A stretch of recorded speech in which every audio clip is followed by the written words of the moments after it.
Hi everybody, this week's box is called Romantic Fall, and the palette was inspired by Emily Bronte's poem Fall Leaves Fall, where she talks about the seasons changing but also the days getting a lot shorter in relation to the fact that the clocks will change this coming Sunday. In the box we have 2 cappuccino roses, we have some chrysanthemums, some statice. This is called Blue Lagoon Eucalyptus and it actually comes from Milano Farm. And then we have a piece of Nathan's Protea and some quicksand roses too.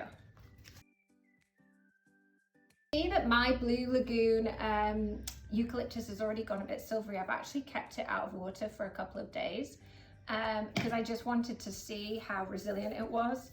And the good thing about this green is that it really holds and it lasts for ages and it changes from a darker color to this silvery color tone.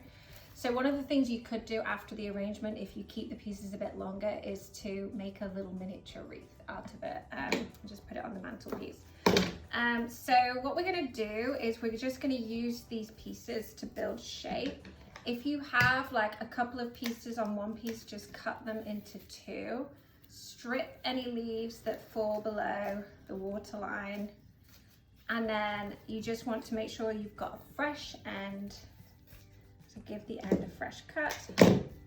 And then we want to just cover the perimeter, the sides of the vase. So we're going to start with the right and the left sides first, and you can see it kind of falls really nicely naturally.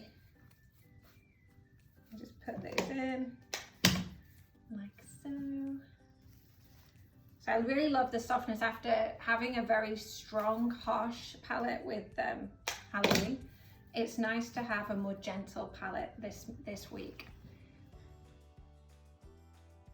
The Protea, we're just gonna cut it down pretty short and put it front and center above the nape of the vase.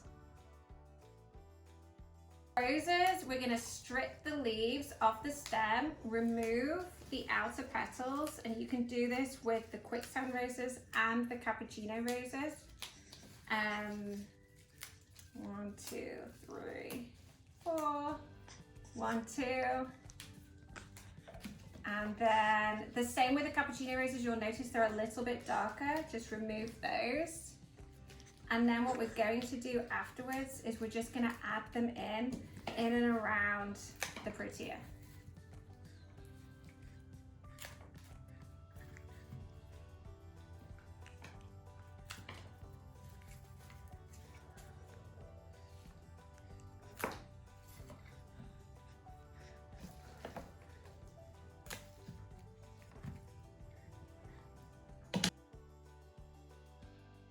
We want to strip the leaves off these. I don't really like the leaves on the mums at all, to be honest. We're going to cut them quite short, and as these are secondary flowers, we're just going to blend them in between the roses. I'll cut that one down a little bit. The idea being that they cover as much surface area as possible. With the statice, what you want to do is cut this pretty short. And so you're able to kind of create multiple pieces from the stems that you have in the box. And then what we want to do is break it up and spread it all around the vase. The good thing about statice is that it dries really well. It has like a papery texture to it anyway. So if it's not in water, that's fine, because it naturally dries really well anyway. And there we have it, Romantic Fall. I hope you love it as much as I do. It reminds me of a Victorian palette. I can see it in a house in England, just sitting there while we're all drinking tea and reading a little bit of Emily Bronte.